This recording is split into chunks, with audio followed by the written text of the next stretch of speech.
इस जीवन का उद्देश्य नहीं है शांत भवन में टिके रहना, पर पहुंचना उस सीमा पर जिसके आगे राह नहीं। मुझे लगता है पहुंचा सकूंगा, यह मेरा संकल्प है। कल आदरणीय राम भैया ने हमारे विश्वविद्यालय के यशस्वी कुलपति आदरणीय प्रोफेसर सीता प्रसाद तिवारी जी से चर्चा की, और उन्होंने कुछ व्यस्तता है, केंद्र सरकार की बहुत सारी योजनाएं, तो उन्होंने कहा कि आदित्य जी, इस संबंध में आप सभी से चर्चा करेंगे। मैं गौपालन शरीर क्रिया विज्ञान विभाग का प्राध्यापक हूँ, तो गौपालन और गौ संवर्धन को बहुत नजदीक से देखा है। गौ माता की विशेष आशीर्वाद है, और कई बार जब वेटरनरी साइंसेज में आया, तो कहीं ऐसा पढ़ा लिखा कि the best doctor in this world is a veterinarian. He does not ask his patient what is the matter, he just go and get it. तो मुझे लगता है कहीं ना कहीं ये प्रेरणा का भाव, इन मूक पशुओं की सेवा और गौ माता की सेवा, इसने कहीं ना कहीं हम सभी को इस कार्य, इस पवित्र कार्य करने के लिए निमित्त को हम सभी को बनाया। हम सभी जो आज इस यूट्यूब माध्यम से हम सभी को प्राकृतिक भारत के माध्यम से देख रहे हैं, सुन रहे हैं, मुझे लगता है हम सब पर ईश्वर की विशेष कृपा है। और मैं ऐसे ही बैठे-बैठे चिंतन कर रहा था कि ये विषय और राम भैया और प्राकृतिक भारत ने कहाँ से लिया? मुझे लगता है ये समसामयिक है। गौ माता आदि काल से, चिर चिर निरंतर काल से, आदि काल से हम सभी की मार्गदर्शक रही है। तो मैं जस्ट यही बताने के लिए कि हम क्यों, ये विषय आया क्यों आज के समय? जैसा कि हम सभी ने देखा कि कृषि में एक प्रकार का सैचुरेशन है। कृषि में पंजाब में मैं जाता था, मैं चूंकि हरियाणा में रहा, पंजाब में जाना हुआ, तो देखा कि 1 एकड़ में लगभग 25 से 30 क्विंटल अनाज निकालने के बाद उसकी उर्वरकता वैसी बनी रहे, और उसका मैक्सिमम पोटेंशियल जिसे हम कहते हैं, वह हम सभी ने अर्जित कर लिया। अब इसके पश्चात अब गौपालन, गौ संवर्धन और गौ माता ही हम सबको वैतरणी के रूप में पार करेगी। हमारे बड़े बुजुर्ग हम सभी के मार्गदर्शक आदर्श बैठे हैं। कई बार हमारे घर के माता पिता बाबा दादी कहते हैं कि वैतरणी पार करनी है तो गौ माता की पूंछ पकड़ कर पार करनी है। मुझे लगता है ये निश्चित रूप से ये प्राकृतिक भारत का प्रयास, और यह एक प्रकार की वैतरणी के रूप में है। भगीरथी ने, जो भगीरथी थे, उन्होंने कोई विशेष प्रयास समाज के लिए नहीं किया। उन्होंने अपने पूर्वजों को तारने के लिए मां गंगा को इस धरा पर लाए शिव जी की जटाओं से। पर मैं आशा और पूर्ण विश्वास के साथ कहता हूं कि प्राकृतिक भारत जो कार्य कर रहा है, यह इस समाज के उत्थान के लिए कार्य कर रहा है, यह प्रकृति के उत्थान के लिए कार्य कर रहा है। हमारी आने वाली पीढ़ियां जो हैं, हमारी जो नन्हे मुन्ने जो 50% जो हमारे बीच युवा है, इन युवाओं को विशेष रूप से शारीरिक रूप से, मानसिक रूप से, सामाजिक रूप से, आर्थिक रूप से सुदृढ़ बनाए, ऐसा प्रयास हम सभी के बीच है। मुझे लगता है कि साधुवाद के पात्र हैं आदरणीय राम भैया, और जिस मातृ संस्थान से मैं बैठा हूँ उसी के छात्र हैं आप, तो मुझे कई बार बड़ा बड़ा गर्व होता है। मैं एक शिक्षक हूँ, एक एक आचार्य हूँ, और मैं कल उनको बता भी रहा था कि मेरे आदर्श के रूप में डॉक्टर एपीजे कलाम मेरे आदर्श गुरु रहे हैं, और संघ प्रणेता आद्य सरसंघ चालक डॉक्टर हेडगेवार जी। तो उनसे तो भेंट नहीं हुई, परंतु डॉक्टर कलाम से मेरी भेंट हुई आज से करीब-करीब 8-9 वर्ष पूर्व, जबलपुर उनका प्रवास हुआ। मैं आप सभी को इसलिए बताता हूँ कि शिक्षा कितनी सहज है, प्रकृति कितनी सहज है, यह बताने के लिए हमारे, आप अपने बच्चों को, अपने छोटे नन्हे-मुन्नों को अवश्य ये बात बताइएगा जो परम पूजनीय कलाम जी ने मुझे बताई। उन्होंने कहा, आदित्य जी, मैं एक ग्रास रूट लेवल का टीचर हूँ, I am a basic teacher, and what I used to do in the classes, मैं जब छोटे-छोटे शिशुओं को अरुण, उदय, अंकुर, प्रभात, इन सब बच्चों को पढ़ाता था, तो मैं प्रकृति को ही आधार लेता था। तो उन्होंने मुझे बताया मेरे जीवन स्तर पर, मुझे लगता है मरण शैया तक मुझे उनकी बात याद रहेगी कि उन्होंने कैसे भैया-बहनों को पढ़ाया, छोटे-छोटे भैया-बहनों को। कहानी, एक छोटी-सी कहानी, एक एक आधा मिनट की, कि मैंने घर में गौरैया पाली, गौरैया जो हमको चिड़िया जिसे हम कहते हैं, तो मैंने घर में गौरैया पाली जो उड़ गई। मैंने घर में गिलहरी पाली, गिल्लू पाला जो उड़ गया, परंतु मैंने घर में वृक्ष लगाया तो गिलहरी भी आ गई और गौरैया भी आ गई। मुझे लगता है ऐसी सहज, सरल शिक्षण पद्धति की आज जरूरत है, और मुझे लगता है हम सभी के बीच प्रबुद्ध श्रोता हैं। कहीं ना कहीं गौ माता, हमारा जो धार्मिक चिरातन काल से जो संस्कृति परंपरा है, उस सबको बनाकर और इस आने वाली पीढ़ी को तैयार करेंगे। मुझे लगता है हम सबका यह कर्तव्य है, और गिरी कंदराओं में, वनवासी अंचल में, वंचित समाज में हम सभी कार्य करें, और इन इन वनवासियों को भी हम जोड़ें जो जो जो वनोपज से ही अपना जीविकोपार्जन कर रहे हैं। आज ऐसा उद्देश्य के साथ हम सभी लोग आप सभी के बीच प्राकृतिक भारत के माध्यम से जुड़े हैं। आज के विषय जो जो मूल रूप से विषय है कि हमने इस विषय को क्यों चयन किया? मुझे लगता है सबसे पहला, और आप सभी मुझसे सहमत होंगे कि गौ माता के साथ श्रद्धा भाव जुड़ा हुआ है। गौ माता आते ही हमारे हाथ जोड़ लेते हैं। 84,000 करोड़ देवी देवता हमको दर्शन दे देते हैं और इस कारण से गौ माता हमारे बीच एक श्रद्धा भाव के रूप में आई है। गौ माता धार्मिक रूप से हम सभी के बीच स्थापित है। आर्थिक रूप से अभी राम भैया बता रहे थे कि कैसे हम गौ माता और गौ संरक्षण और गौ संवर्धन के माध्यम से और कैसे अपना आर्थिक उन्मुखीकरण कर सकते हैं, कैसे आर्थिक रूप से सुदृढ़ बना सकते हैं। तो धार्मिक, आर्थिक, चिकित्सकीय आप देखिए कि मैं कल देख रहा था बाबा रामदेव जी हम सभी के बीच यह सब प्राकृतिक चिकित्सक पद्धति लाए हैं। परंतु कल मैं एक वैज्ञानिक को पढ़ रहा था, रूस के एक वैज्ञानिक हैं, शिरोवा और शिरोचोवा, एंड वो उनका जब मैं अध्ययन देख रहा था तो गौमूत्र पर, पंचगव्य पर उनके कई पेटेंट मैंने देखे। गौ माता को लेकर उन्होंने कई अनुसंधान किए हैं। उन्होंने यह बताया है कि गौ अर्क में कैसे कितने कितने औषधीय गुण हैं। आज जिसे हम कोरोना जैसी महामारी में हमारे बीच कई लोग काल कवलित हो गए, परंतु आपने देखा कि आज भी जिंक का इंपॉर्टेंस है, आज भी सेलेनियम का इंपॉर्टेंस है, आज भी क्रोमियम का इंपॉर्टेंस है। मुझे लगता है कि यह डिबेट का प्रश्न ना होकर आस्था का विषय बनना चाहिए। यह इस निमित्त यह चिकित्सकीय, साथ ही साथ पर्यावरण जिसका अभी भैया ने जिक्र किया, तो इन सब के महत्व के कारण ये विषय मुझे लगता है कहीं न कहीं प्राकृतिक भारत के ध्यान में आया। तो धार्मिक, आर्थिक, चिकित्सकीय, पर्यावरण और श्रद्धा भाव, इनके साथ-साथ गौपालन में जैसा कि भैया बता रहे थे कि गौपालन और प्राकृतिक कृषि इन दोनों का अंतर संबंध। आज यदि हमारे राष्ट्र के किसानों को उन्नयन होना है, उनको आगे बढ़ना है, किसानों को आय दोगुनी करनी है, तो निश्चित रूप से गौपालन, पशुपालन और प्राकृतिक कृषि का कहीं न कहीं समावेश होने की आवश्यकता है। और अंत में जिस विषय को लेकर हमारी गौ उत्पाद निर्माण, पंचगव्य और आदि जैसे स्वावलंबी रोजगार उन्मुखी, ऐसे जैसा रोजगार उन्मुखी ऐसे मैं देख रहा था अभी कि आचार्य श्री विद्यासागर जी महाराज के नाम पर इस प्रदेश की सरकार ने कई बहुत सारी स्वरोजगार की योजनाएं बनाई हैं। मुझे लगता है कि आप जब इस संस्थान से जुड़े हैं प्राकृतिक भारत से, तो कैसे हमारे किसान भाई, हमारे जो प्रगतिशील किसान हैं, हमारा कैसा जो प्रबुद्ध समाज है, जो हमारा जागरूक समाज है, वह कैसे इन गौ उत्पादों का निर्माण करे और कैसे अपने आप को स्वावलंबी और रोजगार बना सके। चाहे वो गोबर के गमले हों, चाहे वह गोबर के दीपक हों, चाहे वह गोबर की लकड़ी हो और बहुत अन्य अन्य जो जो उत्पाद है उन्हें बनाकर अपने आप को आत्मनिर्भर और अपने आप को स्वावलंबी बना सकता है, ऐसा एक प्रयास मुझे लगता है इन सारे विषयों को लेकर ही आयोजकों ने और इस संगोष्ठी का आयोजन किया है। मैं एक अथर्ववेद में एक वाक्य लिखा है, गौमाता के ऊपर एक श्लोक लिखा है, उससे आप सभी को विषय प्रतिपादन, विषय की ओर ले जाना चाहता हूं कि माता रुद्राणाः दुहिता वसुना स्वशादित्यानाम मृतस्य नाभि, अर्थात अथर्ववेद में यह श्लोक लिखा है जिसका मतलब है कि गौ रुद्रों की माता है, ईश्वर की पुत्री है और आदित्यों की स्वसा अर्थात सांस है एवं अमृत की नाभि है।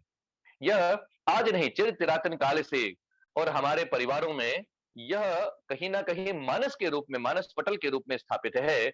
और किसी भी शुभ कार्य को करने के पहले हम जैसे गणपति जी का आवाहन करते हैं, ऐसे ही हम सभी गौमाता का पूजन करते हैं, गौमाता की अर्चना करते हैं। और मैं आपको यह बात बताऊं कि आज जो जो यदुवंशी समाज है, कहीं न कहीं वह जो उन्नयन कर रहा है, वो कहीं न कहीं गौ माता को आदर्श लेकर और दीवारी गाना और गौ माता को अपना जीविकोपार्जन का साधन बनाता, मुझे लगता है प्रकृति का, ईश्वर का ऐसे हम सभी पर कृपा है। तो अथर्ववेद का यह श्लोक हम सभी को प्रामाणिक रूप से बताता है कि गौ हमारी माता है और गौ माता का संरक्षण, संवर्धन और संरक्षण हम सभी का नित्य कर्तव्य है। मैंने आपको बताया कि गौ माता में 84,000 करोड़ देवी देवताओं का वास है। और मैं चूंकि वैज्ञानिक हूं और शरीर क्रिया विज्ञान पढ़ाता हूं, तो मैं कई बार अपने अपने स्टूडेंट्स को, अपने समाज के लोगों को जो मुझसे जुड़े हैं, यह बताता हूं। यह साइंटिफिकली प्रूव्ड फैक्ट है। कैसा? कि हमारे शरीर में कुछ परसेप्शन होते हैं, कुछ रिसेप्टर्स होते हैं, जिन्हें हम कीमो और बैरो रिसेप्टर्स कहते हैं। कीमो रिसेप्टर जो केमिकल से इसका संबंध है, केमिकल मतलब हमारे रक्त में बहने वाली, हमारे धमनियों में बहने वाला जो रक्त है, उसका केमिकल परसेप्शन, उसकी केमिकल जांच जो हम लेबोरेटरी से कराते हैं और मतलब बैरोमेट्रिक प्रेशर से है, अर्थात उस धमनियों में बहने वाले रक्त का दाब। और यह ईश्वर की विशेष कृपा है, गौमाता की कृपा है कि गौमाता के साथ यदि आप रहते हैं, यदि आप गौमाता के साथ गौ पालन करते हैं, तो निश्चित रूप से गौमाता में यह विशेष शक्ति है कि वह आपके शरीर में बहने वाली धमनियों में बहने वाले रक्त का केमिकल परसेप्शन और दाब को फील कर लेते हैं। इसीलिए हम कहते हैं और साइंस ये कहता है कि यदि आप गौमाता के साथ आधा घंटे, 1 घंटे सेवा करते हैं, तो वो गौमाता आपके ब्लड प्रेशर को माप लेती है, आपके रक्त में बहने वाले ऑक्सीजन को माप लेती है, सैचुरेशन को, और इसके प्रकार से वह आपके ब्लड प्रेशर को नॉर्मल करने का काम करती है, सामान्य करने का काम करती है। ऐसा केमिकल परसेप्शन, ऐसी विलक्षण अलौकिक जो विधा है, वह गौमाता को ईश्वर ने दी है। इसलिए हम कहते हैं, मैं आप सभी से आग्रह करूंगा कि कृपया अवश्य रूप से गौमाता की सेवा करें। मुझे याद है यह वृत्तांत सुनाते हुए कि मेरे घर में एक गौमाता थी जिनका नाम लक्ष्मी था। और आस-पड़ोस के लोग सुबह मुझसे कहते थे कि डॉक्टर साहब, पिताजी सोते हैं रात को, सब नॉर्मल है घर में, पिताजी का स्वास्थ्य ठीक है। तो मैंने पूछा, भैया क्या हुआ? तो बताया कि 2 बजे रात को उठकर गौमाता लक्ष्मी से बातें करते हैं और बातें करते हैं और पूछते हैं हम आप जैसे कि लक्ष्मी आप ठीक हो? माता आप ठीक हो? उनकी सेवा करना, शरीर पर हाथ फेरना, मुझे लगता है यह विधा, यह संस्कृति हम सभी के परिवारों से धीरे-धीरे क्षीण हो रही है। गौमाता का पालन, गौमाता का संरक्षण और गौमाता का ऐसी देखरेख, ऐसा सानिध्य, मुझे लगता है हम सभी को नॉर्मल करने में, कहते हैं छोटे शिशुओं के साथ खेल लीजिए, अपने अपने पेट के साथ, श्वानों के साथ खेल लीजिए और इससे दोगुना परसेप्शन आप गौमाता के साथ यदि करते हैं, भोजन आदि देते हैं, माता पर हाथ फेरते हैं, तो निश्चित रूप से जो ऑक्सीजन सैचुरेशन है, जो केमिकल परसेप्शन है, उसका विशेष रूप से ध्यान रखते हुए माता हम सभी पर अपनी कृपा बनाती है और ऐसा गौमाता का चरित्र है और ऐसा गौमाता की विशेष कृपा हम सभी पर है। पुनः अथर्ववेद में एक श्लोक है जिसे मैं आप सभी को पुनः स्थापित करना चाहूंगा कि सर्वे देवा स्थितः देहे सर्वदेवमयी हि गौ, पृष्ठे ब्रह्मा, गले विष्णु, मुखे रुद्र प्रतिष्ठते। अर्थात हमने कहा कि 84,000 करोड़ देवी देवता गौमाता में वास करते हैं, तो कहीं ना कहीं पृष्ठ भाग में ब्रह्मा जी, मुख गले भाग में विष्णु जी और मुख भाग में रुद्र भगवान स्थापित हैं। यह हम सभी को बताता है कि हमारे को हम सभी को कैसे गौमाता का संरक्षण, संवर्धन और संरक्षण करना है। मैं मुझसे किसी ने पूछा कि आदित्य जी, आप डॉक्टर कलाम से सहमत हैं, और यदि आपसे मैं पूछूं कि समर्पण और त्याग की एक प्रतिमा आप मुझे बताएं, सबको यह आशा थी कि मैं डॉक्टर कलाम का ही नाम लूंगा। तो उन्होंने कहा, आदित्य जी, क्या आप मुझे त्याग, समर्पण की और क्या आप मुझे एक मूर्ति बता सकते हैं क्या? लोगों ने राजनीतिक क्षेत्र से सोचा, लोगों ने सामाजिक क्षेत्र से सोचा, परंतु प्रिय विद्वज्जनों, मैं आपको बताते हुए गर्व का महसूस कर रहा हूं कि स्वामी हमारे जो जालोर में शरणानंद, दत्त शरणानंद जी, ऐसे स्वामी जी, सांचोर जालोर में उनका ऐसा एक संस्थान है, श्री गौधाम महातीर्थ। यदि आज समर्पण और त्याग की मूर्ति किसी को कहा जाए तो वह दत्त शरणानंद जी है, क्योंकि हम एक गौवंश को अपने घर में रखने के लिए और तमाम प्रकार की बातें सोचते हैं। दत्त शरणानंद जी जैसे स्वामी तो ईश्वरीय पुरुष है, दिव्य पुरुष हैं। 2 लाख गौवंश का ऐसा एक प्रकल्प वह चलाते हैं, गौशाला चलाते हैं। आप सोच लीजिए कि 2 लाख गौवंश का, गौ माता का भोजन और उनका आहरण, उनका मैनेजमेंट और उनका भोजन आदि व्यवस्था कैसे मैनेजमेंट होता होगा और कैसे ईश्वर की शक्ति दत्त शरणानंद जी को दी है। मुझे लगता है आज यदि समर्पण और त्याग की कोई मूर्ति है इस संपूर्ण धरा पर, तो वो कहीं न कहीं दत्त शरणानंद जी हैं। और कहीं न कहीं, और मैं चर्चा भी कर रहा था कहीं न कहीं कि बड़े दीर्घायु हैं और दीर्घायु हैं, ईश्वर उनको ऐसी आयु दे, ऐसी दीर्घ आयु दे, क्योंकि मुझे लगता है कहीं न कहीं स्ट्रेस लेवल को जो कम करते हैं, गौ माता से बातें करते हैं, दिन भर किस तनाव में रहते होंगे, परंतु 2 लाख गौवंश का भोजन, पोषण, आहार और इन सब की चिंता करते हुए जालोर में इतनी बड़ी गौशाला बनाकर इस हिंदू समाज को, इस सर्वत्र समाज को वह कैसे गौमाता के माध्यम से संदेश दे रहे हैं कि गौ माता ही हम सभी को वैतरणी पार कराएगी और गौमाता ही हम सभी का कल्याण करेगी, ऐसा एक वैज्ञानिक के रूप में मैं भी स्थापित करता हूँ। अभी एक ध्यान में आया कि गौमाता में लक्ष्मी का वास होता है, हम सभी परिवारों में यह ध्यान में आता है। और कैसे प्रकृति के साथ में इसका अंतर संबंध है, तो मैं कहीं साहित्य को देख रहा था, पुराने साहित्य को पढ़ रहा था कि हम जो जो गव्य बनाते हैं, जो पंचगव्य बनाते हैं, जिसमें हम गोबर, गौमूत्र, दूध, दही, घी आदि के द्रव्य को लेकर और हम जब हवन सामग्री का निर्माण करते हैं और हम घरों में यज्ञ करते हैं, हम घरों में होम करते हैं, पूजा अर्चना करते हैं, तो देखिए कैसा कैसा विज्ञान है, कैसा साइंस है कि हम उस होम में गौमाता के घी को डालते हैं और गौमाता के घी को डालकर अर्पण करते हैं और उस अग्निदेव को प्रणाम करते हैं, गौमाता को प्रणाम करते हैं कि हम सभी इस धरा पर रहने वाले लोगों पर कल्याण करें, हम सभी पर अपनी कृपादृष्टि बनाकर रखें। परंतु यह केवल धार्मिक और उन्माद नहीं, यह केवल धार्मिक चरित्र चरित्र नहीं है। इससे इस होम करने से जो घी है, वह कहीं न कहीं सूर्य की किरणों की पुष्टि करता है। और सूर्य की किरणों की पुष्टि होगी, तो सूर्य की किरणों से कहीं न कहीं वाष्पीकरण और जो इवेपोरेशन का प्रोसेस जिसे हम कहते हैं, वह होता है, वह पुष्ट होता है, तो वर्षा होती है, तो जो वनस्पति हमारे बीच हैं, चाहे वह जो जो पेड़-पौधे हैं, जो वनस्पति है, जो संस्कृति है, वह हम सभी के बीच आती है और अंततः यह यह यज्ञ, यह हवन हमको किस साइंस फेनोमेनन से जोड़ता है, इससे कि शायद हम सभी को किस प्रकृति से जोड़ता है, हम सभी को शायद इसकी कल्पना भी नहीं थी।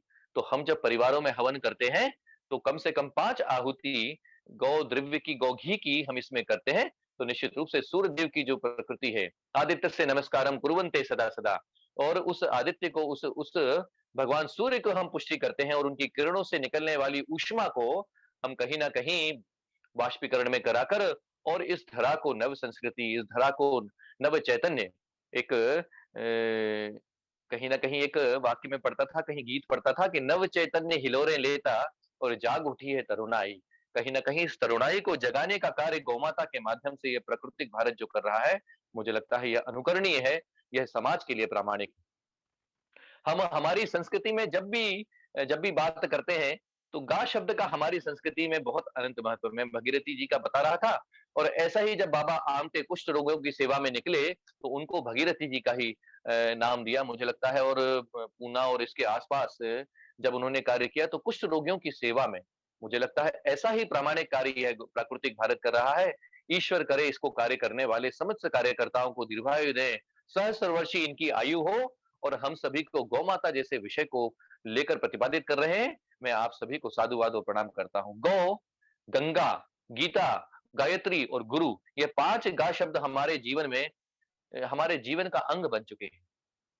चाहे वो गौ माता हो, चाहे वह गंगा जी हो, चाहे वह गीता हो और चाहे वह गायत्री हो, मंत्र हो और चाहे वह गुरु हो, जैसे गुरु का हम सभी वाल्मीकि और विश्वामित्र जी जैसे गुरुओं का हम चर्चा करते हैं, doctor Bharat Ratna doctor APJ कलाम की चर्चा करते हैं। मुझे लगता है कहीं न कहीं गुरु हम सभी को तारने के लिए, गौ माता हम सभी को वैतरणी पार कराने के लिए इस धरा पर आई है।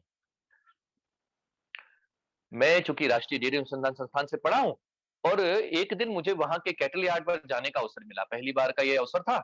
बहुत बड़ा-बड़ा विशाल जो भी लोग हरियाणा के आस-पास हैं, एक बार उस संस्थान को देख कर आइएगा। और कैसे?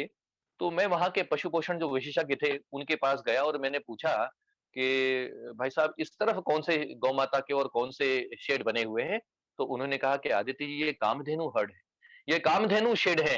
कामधेनु कहते ही मुझे वह कामधेनु माता की याद आई, गौ माता की याद आई, जो कामधेनु जो जो जो स्मरण करने पर, जो आवाहन करने पर और अमृत बिंदु हम सभी को देती थी, ऐसे ही गौ माता का मुझे याद आया।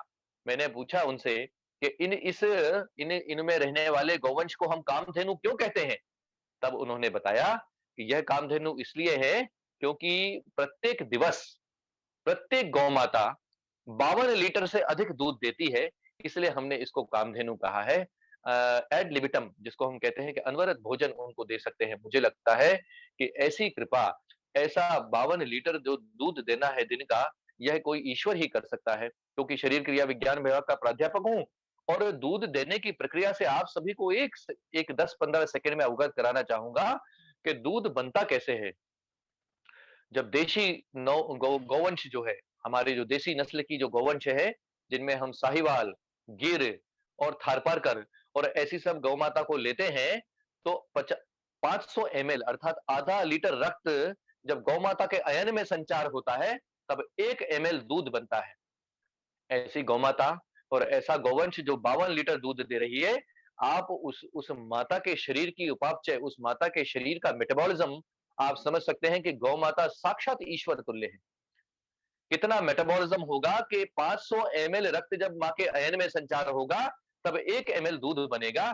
तो जो 52 लीटर दूध बना रही है, दिन भर वह गौ माता अपने अपने गर्भ में धारण करते हुए और ऐसा दूध दे रही है, निश्चित रूप से गौ माता हम सभी के लिए पूजनीय है। इसलिए मैंने वैज्ञानिक रूप से आप सभी को बताया कि गौ माता जो है, वह हम सभी के लिए ईश्वर तुल्य है। गौ माता हम सभी क्योंकि ऐसा मेटाबॉलिज्म और ऐसा उपापचय ऐसा एनाबॉलिज्म कैटाबॉलिज्म मुझे लगता नहीं है और किसी गौवंश में ऐसा होगा। इसीलिए मैं आप सभी से आग्रह करूंगा कि जहां पर यथास्थान जहां संभव हो, देसी नस्ल की गाय, चाहे वह थारपारकर नस्ल की हो, चाहे वह चाहे वह साहिवाल हो और चाहे वह गिर नस्ल की गाय हो। अभी कुछ दिवस पूर्व गुजरात से हमारे बीच कुछ भाई, कुछ बंधु भगनी जुड़े हुए हैं और गुजरात से एक समाचार निकल कर आया कि गिर गाय की वंश के दूध में जो है स्वर्ण मिला। जब दूध को उपापचय किया गया, मेटाबोलाइज किया गया, तो उसमें अप्रॉक्सिमेट एनालिसिस के पश्चात कुछ पार्ट्स पर मिलियन की मात्रा में स्वर्ण मिला। लोगों ने इसको विज्ञान का विषय बताया, लोगों ने इस पर चर्चा और डिबेट करने का विषय बताया, पर मैं आपको बिल्कुल बताना चाहूंगा कि जो सुवर्ण कपिला है, जो स्वर्ण नाड़ी है, यह गिर गिर गायों में देखने को मिली और ऐसा नहीं है कि गौ माता के जो गौ माता दूध देती है, उसमें जो मिनरल्स हैं, मैं आप सभी को वैज्ञानिक दृष्टि से यह पुष्टि करना चाहूंगा कि सूर्य केतु नाड़ी जो है, यह नाड़ी निश्चित रूप से है, परंतु उस पर सबस्ट्रेट क्या आया? स्वर्ण कहाँ से आया? तो कहीं न कहीं जो हमारी जो जो वेजिटेशन है, जो जो फीड जो वो खा रही है गौ माता, उसमें कहीं न कहीं स्वर्ण के अवशेष होंगे और जिसके माध्यम से वह स्वर्ण नाड़ी ने उसे दूध में आकर समाहित किया। मुझे लगता है कहीं न कहीं यह वैज्ञानिक बात की पुष्टि करता है। जब हमने गौमूत्र को जब दूध का अप्रॉक्सिमेट एनालिसिस किया, तो हमको देखने में ध्यान में आया कि कहीं न कहीं इसमें कैल्शियम, कहीं न कहीं फास्फोरस, कॉपर, मैग्नीशियम, जिंक और जिंक आज आप देखें इस कोरोना की महामारी में जिंक की कितनी आवश्यकता है। 50 मिलीग्राम की जिंक को हम प्रतिदिन लेने से बताते हैं कि जो इन्फ्लेमेशन है उसको कम करता है, कहीं न कहीं सी रिएक्टिव प्रोटीन्स को कम करता है। आज भी आप देखें पुराने परिवारों में जो जो धर्म संस्था आस्था से जुड़े हुए हैं, वह आज भी आप देखें कि रात्रि को सोते समय 1 गिलास दूध उनको अवश्य दिया जाता था। गुनगुना दूध, इसका निमित्त यह नहीं था कि दूध जो है वह पर्याप्त भोज्य पदार्थ है, विटामिन सी और आयरन की थोड़ी-सी डेफिशिएंसी है, वरना यह भोज्य पदार्थ जो है संपूर्ण भोज्य पदार्थ है। इसलिए हमको अल्फा ग्लूकोलैक्टोन इस एंजाइम की कमी होने के कारण विटामिन सी इसमें नहीं है और आयरन चूँकि फेरेटिन शरीर में बाकी हड्डियों को और उसमें करता है मदद, इसलिए इसमें आयरन की मात्रा का अर्थात दूध पर्याप्त रूप से भोज्य पदार्थ के रूप में हम सभी के है और आप देखें कि उसी दूध को पीकर जो शिशु है, वह इतना बड़ा हो जाता है। मैंने मेरे परिवार में एक कैंपस में एक वैज्ञानिक है, उनकी बिटिया से मैंने कहा कि बिटिया दूध पीना चाहिए और दूध पीने से शरीर में ऊर्जा आती है, शरीर का विकास होता है। तो बालमन है, वो मुझसे पूछी और मुझसे बोली कि काका यह बताइए आप कि दूध में ज़्यादा ऊर्जा है कि सब्जियों में, घास में? मैंने कहा बिटिया दूध में बहुत ऊर्जा है, दूध में बहुत सारे ऐसे तंत्र हैं, दूध में ज़ैंथीन पेरोक्सिडेज सिस्टम है, दूध में लैक्टोपेरोक्सिडेज सिस्टम है, इसलिए रात्रि को हम दूध पीते हैं और दूध पीने के बाद all the toxic content of the food अनायास ही हमारे भोज्य पदार्थ में जो भी विषाक्त आ गया है, उसे दूर करेगा ऐसा दूध में सेवन है।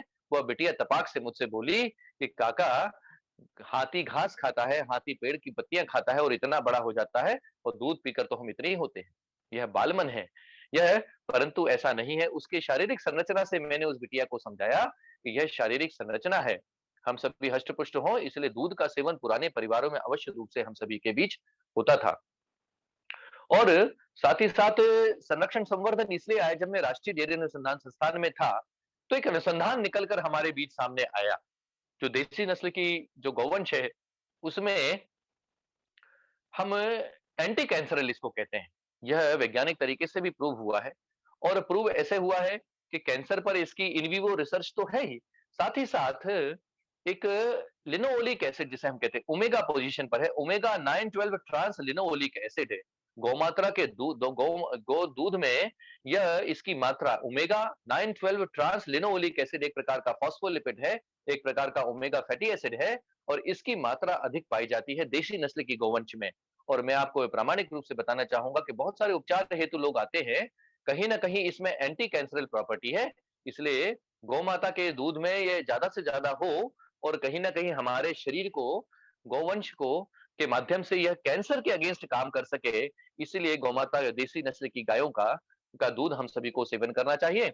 बहुत क्षमा चाहूंगा, बहुत छोटा था और हमारे घर में थारपारकर नस्ल की एक गाय थी और थारपारकर नस्ल की गाय थी जिसका दूध का सेवन में करता था।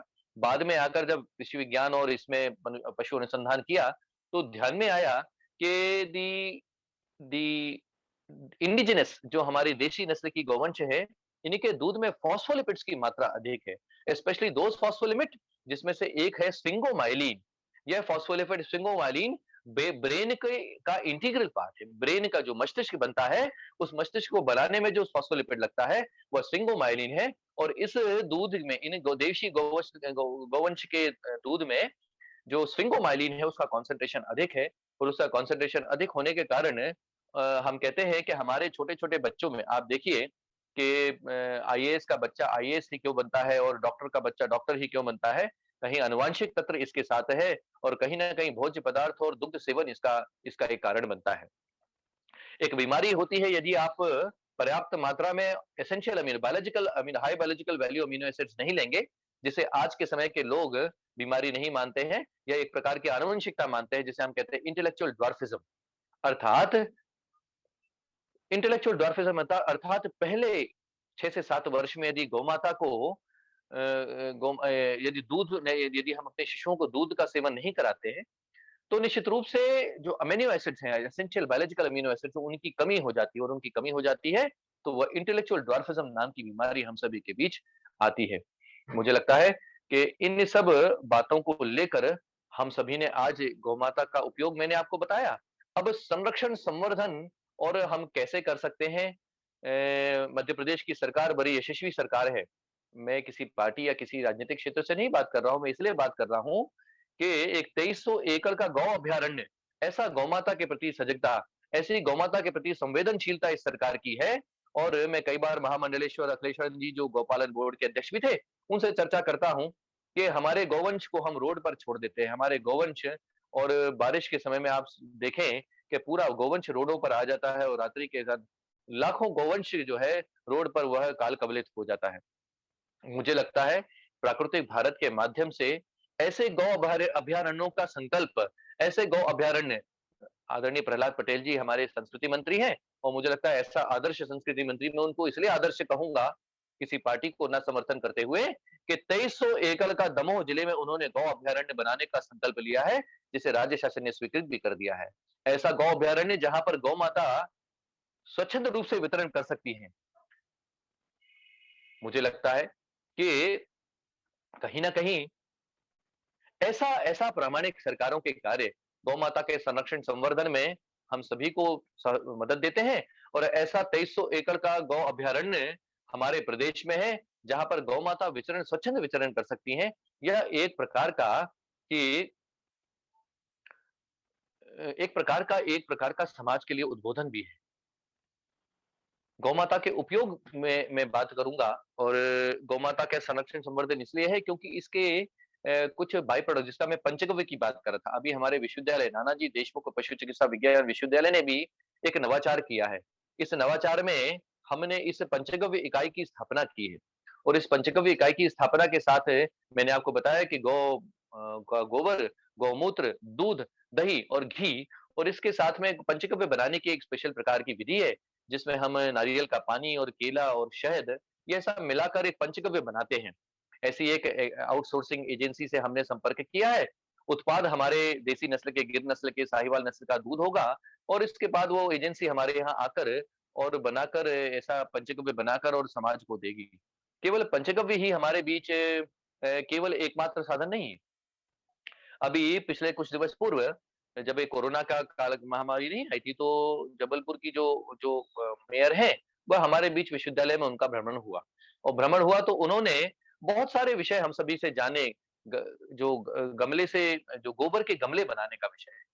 मुझे याद है वह प्रामाणिक रूप से ऐसे ऐसे ऐसी नवचेतना, ऐसी एक छोटी-सी बिटिया जिसका नागपुर में जन्मदिवस था और जन्मदिवस के दिन उसके पिता ने पूछा कि बिटिया रिटर्न गिफ्ट में आप कौन-सी चॉकलेट देना चाहेंगे अपने जो बच्चे जो आपके फ्रेंड्स आएँगे? उस बिटिया ने बड़ा जो कहा वह निश्चित रूप से बड़ा प्रामाणिक था, हम सभी के लिए आदर्श था।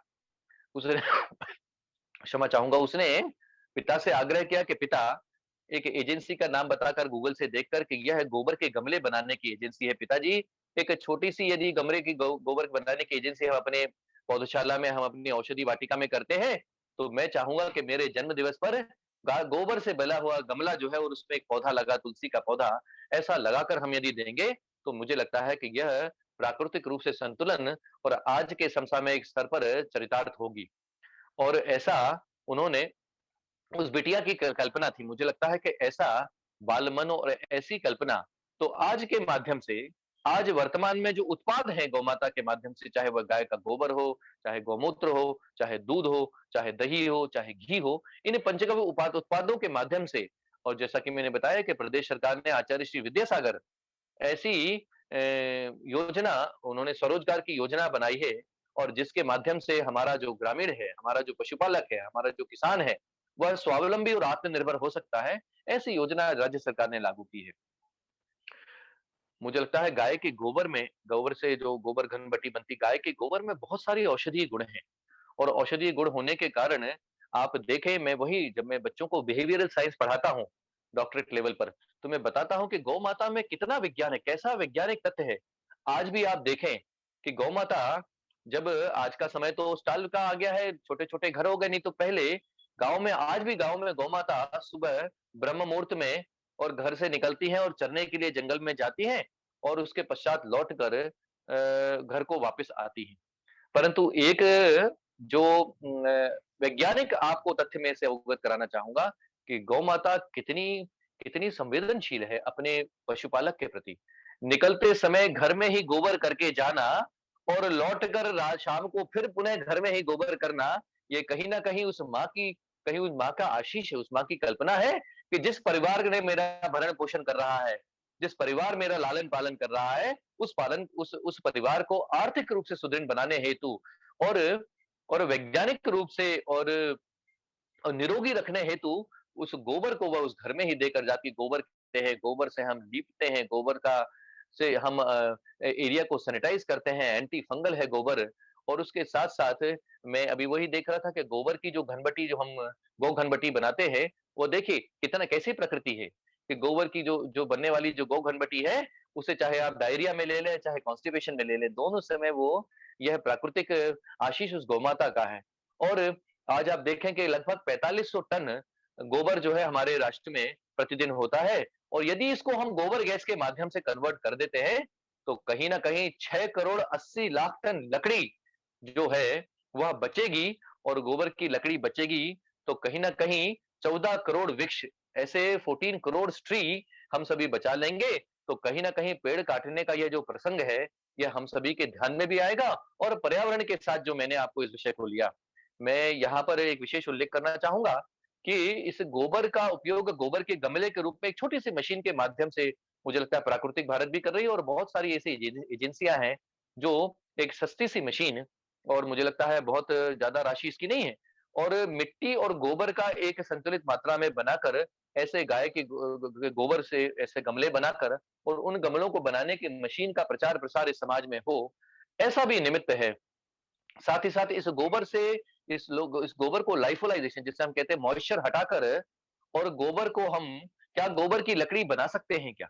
क्या गोबर के हम दीपक बना सकते हैं? मुझे याद है वह प्रसंग आज से 2 वर्ष पूर्व जब प्राकृतिक भारत ने एक एक एक एक वैचारिक अधिष्ठान लिया, एक राष्ट्रीय आहुति ली और 10,000 गोबर के गमले दिए बनाकर माँ नर्मदा को इस पुण्य सलिला नर्मदा को पवित्र करने का संकल्प लिया। और 10,000 ये गोबर के दीपक बनाकर और समाज में प्राकृतिक संतुलन, समाज में प्लास्टिक और पॉलीथिन पॉलीथीन को हटाकर कैसे नवाचार कर इन गोबर के गमलों को देकर समाज में वितरित किया। ऐसे 10,000 दीपक है, इनको देकर माँ नर्मदा में प्रवाह यदि आप आस्था है आपकी और आप मैं तो कुछ प्रवाहित नहीं करता हूँ, परंतु यदि आपकी आस्था है, तो यह गोबर से बने हुए प्राकृतिक जो दीपक है, इनका उपयोग कर मुझे लगता है, ऐसी छोटी-छोटी मशीनें, ऐसे छोटे-छोटे आजकल उपकरण अनुसंधान के रूप में आ गए हैं, तो हम क्या गोबर के दीपक बना सकते हैं क्या? क्या गोबर से मॉइस्चर हटाकर हम गोबर की लकड़ी बना सकते हैं? आज संघ सेवा कार्य इतने सारे कार्य कर रहा है, कोरोना की महामारी है। आज ही सुबह यहाँ के विधायक अजय विश्नोई जी से मेरी बात हो रही थी 5 मिनट पहले ही। आदरणीय अजय भैया बोले कि भाई साहब मैंने 100 टन 1 ट्रक ऐसे 100 टन लकड़ी चौहानी श्मशान में भेजी है जहाँ पर हमारे कोरोना से काल कवलित हो रहे लोगों के लिए उपयोग में आएगी। विद्या भारती के माध्यम से 60 से 100 टन लकड़ी हमने भी भेजी। क्या यह लकड़ी कहीं न कहीं पर्यावरण के प्रदूषण और कहीं न कहीं वृक्षों के कटने की परंपरा को तो नहीं बढ़ावा दे रही है? मुझे लगता है आज के समय में यह वैकल्पिक स्रोत, यह नवाचार, चाहे वह गोबर के दीपक हों, चाहे वह गोबर की लकड़ी हो और चाहे वह गोबर के गमले हों, मुझे लगता है प्रामाणिक रूप से ऐसे संसाधनों का उपयोग कर समाज को प्रकृति से जोड़ना, समाज को ऐसे संसाधन उपलब्ध कराना भी ऐसे गौ संवर्धन और गौ पालन ऐसे विषय का प्रतिपादन हम सभी के बीच करता है। अभी गौमूत्र और दूध की बात चल रही थी, तो गौमूत्र में 180 प्रकार के ऐसे तत्व पाए गए हैं, जो कहीं न कहीं इसलिए आपने देखा गौ अर्क और कभी आप लोगों को ऐसा अवसर मिले और जबलपुर आपका आना हो प्रवास पर, तो एक छोटा-सा डिस्टिलेशन प्लांट, एक छोटी-सी पंचगव्य यूनिट हम सभी ने बना रखी है और जिसके माध्यम से हम गौ औषधि की टैबलेट बनाते हैं और छोटे-छोटे से गौ का इसका जो औषधीय गुण से संबंधित सारे रस बनाते हैं और गौ अर्क बनाते हैं और गोनाइल बनाते हैं और ऐसा बनाकर अभी अनुसंधान के क्षेत्र में हम सभी कार्य कर रहे हैं। निश्चित रूप से पंचगव्य की इकाई जो हमारे विश्वविद्यालय में शुरू हो रही है, वह कहीं न कहीं समाज को इस एथनो मेडिसिन से, इस प्राकृतिक चिकित्सा से जोड़ेगी, ऐसा मेरा पूर्ण विश्वास है। तो गौमूत्र में जैसा मैंने आपको कहा गौ अर्क और मुझे वो वृत्तांत याद आता है जब मोरारजी देसाई 77 में इमरजेंसी लगने के बाद मोरारजी देसाई स्वमूत्र चिकित्सा, ऐसी चिकित्सा करते थे। कहीं न कहीं जो मेटाबोलाइट्स और कहीं न कहीं जो जो मिनरल कंटेंट है गौमूत्र का, वो कहीं न कहीं ऐसा है, जो हमारे छोटे-छोटे से मिनरल्स हैं, सेलेनियम है, क्रोमियम है, ज़िंक है, कॉपर है, मैंगनीज़ है। ये सारे एंजाइम तंत्र में जो ये सारे they all act as catalyst, ये सब सेलिनोप्रोटीन्स में, ये सभी एंटीऑक्सीडेंट सिस्टम में, ये सभी एंजाइम के कार्य करने की उत्प्रेरक के रूप में कार्य करते हैं। इसलिए कहीं न कहीं गौ अर्क, गौमूत्र हमारे शरीर को निरोगी रखने में, हमारे शरीर को स्फूर्ति देने में एंजाइमिक माध्यम से ये अपरोक्ष माध्यम से हम सभी को मैं वैज्ञानिकता के आधार पर यह बता रहा हूँ, मैं किसी डिबेट और किसी एथनो मेडिसिन के हिसाब से वो नहीं कर रहा हूँ कि इस पर प्रामाणिक रूप से, परंतु जो अनुसंधान हुए हैं, उस पर लेकर मैं आप सभी को इस सब दूध मैंने आपको पहले ही बताया कि दूध का सेवन और ज़ैंथीन पेरोक्सिडेज सिस्टम, लैक्टोज़ पेरोक्सिडेज सिस्टम और ऐसे सारे तंत्र दूध में हैं, जो भोजन के विषाक्त गुणों को, जो दूध जो प्रोवाइड करता है, जो इम्यूनो मॉड्यूलेशन का काम करता है, ऐसा हम सभी चर्चा करते हैं और इम्यूनोग्लोबुलिन्स जो जो अंकुर है, जो जो शैशव अवस्था में शिशु है, उसे माता का दूध हम इसलिए देते हैं कि पहले 24 घंटे में जो गट की परमिलिटी है, जो पेट में जो आते हैं उनकी परमिलिटी है, वह 24 घंटे के लिए अधिक होती है और बड़े-बड़े जो इम्यूनोग्लोबुलिन्स है, बड़े-बड़े जो प्रोटीन्स है, वो एज़ सच गौ माता जो दूध है, कई बार आपने देखा है कि यदि माता का दूध प्राकृतिक रूप से नहीं आ रहा है, तो गौ माता का दूध ही हम उनको देते हैं, क्योंकि ऐसा माना गया है कि इस गौमाता के दूध में भी जो इम्यूनोग्लोबुलिन्स हैं, जो हाई बायोलॉजिकल वैल्यू प्रोटीन्स हैं, जो अमीनो एसिड्स हैं, जो प्रोटीन्स हैं जिनकी जिनकी मात्रा अच्छी है, जिनमें विटामिन ए का 5 गुना साध्यता है, जिनमें प्रोटीन्स 20 गुना अधिक हैं, ऐसा शिशुओं को शैशव अवस्था में जो बालक हैं, उनको बढ़ाने में, उनको इम्यूनिटी, उनकी प्रतिरोध क्षमता बढ़ाने में कार्य करते हैं। दही मैंने आपको बताया है कि आज के दिवस दही एक प्रोबायोटिक कोरोना काल का विलय चल रहा है और कोरोना महामारी के बीच में आप देखिए जो पोस्ट कोविड सिम्पटम है, उसमें कहीं न कहीं गैस्ट्रिक सिम्पटम्स हमारे बीच से ध्यान में आ रहे हैं। पंचगव्य का एक उत्पाद दही भी है और दही एक प्रोबायोटिक के रूप में मिलियंस ऑफ बैक्टीरिया, लैक्टोबैसिलस, स्ट्रेप्टोफिलस और बहुत सारे ऐसे बैक्टीरिया दही में है, जिसे हम प्रोबायोटिक्स की बात करते हैं। यह शरीर की नॉर्मल गट फ्लोरा, इतना हमने एंटीबायोटिक्स खा लिया है, इतना एंटी वायरल सब्सटेंसेस खा लिए हैं कि कहीं न कहीं शरीर का जो फ्लोरा है वो इफेक्ट हुआ है। तो पंचगव्य इकाई के माध्यम से दही का यदि हम सेवन करते हैं तो निश्चित रूप से जो प्रोबायोटिक एंड प्रीबायोटिक्स है, जो लाइव कल्चर है, हमारे हाथों में आएगा। तो यह पंचगव्य का छोटे से उसको करते हैं। और घी का मैंने आपको जैसा उपयोग बताया कि सूर्य की किरणों के माध्यम से एक एक एक विशेष साइकिल है, एक प्रोसेस है, और जिसके माध्यम से जो जो वर्षा है, जो वर्षा काल है, ऋतुकाल है, वह सब मेंटेन होता है। इस कारण से तो जहाँ गोबर के गमले, जहाँ गोबर के दीपक और जहाँ गोबर की लकड़ी से पर्यावरण का संतुलन होगा, वहीं गौमूत्र, दूध, दही और घी से कहीं न कहीं शरीर की प्रतिरोध क्षमता, कहीं न कहीं शरीर को नॉर्मेंसी, मैं वही बात कर रहा था कि this is the phenomenon which is being observed in all the human system, all the cellular level process. मैं तो आजकल राम भैया को बताना चाहूँगा, आजकल जो अनुसंधान मैं कर रहा हूँ, वह इन्हीं मिनरल्स पर काम कर रहा हूँ। मैं ज़िंक, क्रोमियम, और सेलेनियम पर काम कर रहा हूँ।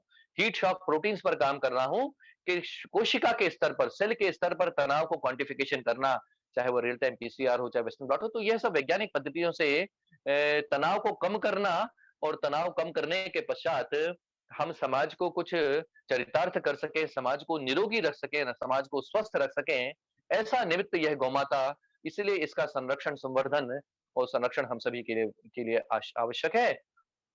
तो हम इन्हें पंचगव्य के माध्यम से, गोबर के गमले हैं, गोबर के दीपक है और गोबर की लकड़ी है, यदि इसका उपयोग और समाजोन्मुखी इसको हम बनाते हैं, तो निश्चित रूप से समाज का प्रबोधन, समाज इस नवाचार को स्वीकार करेगा। और स्वरोजगार के जो पालन है, गांव-गांव ऐसी मशीनें लगना चाहिए, शहर-शहर ऐसी मशीनें लगना चाहिए कि कहीं न कहीं हम प्राकृतिक संतुलन, और मुझे बड़ा शुरू में बड़ा छत्तीसगढ़ सरकार को लोगों ने क्रिटिसाइज़ किया कि ₹2 किलो गोबर खरीद रही है और ऐसा। मुझे लगता है कहीं न कहीं ऐसी योजनाओं का माध्यम है गोवंश का संरक्षण, गोवंश का पालन।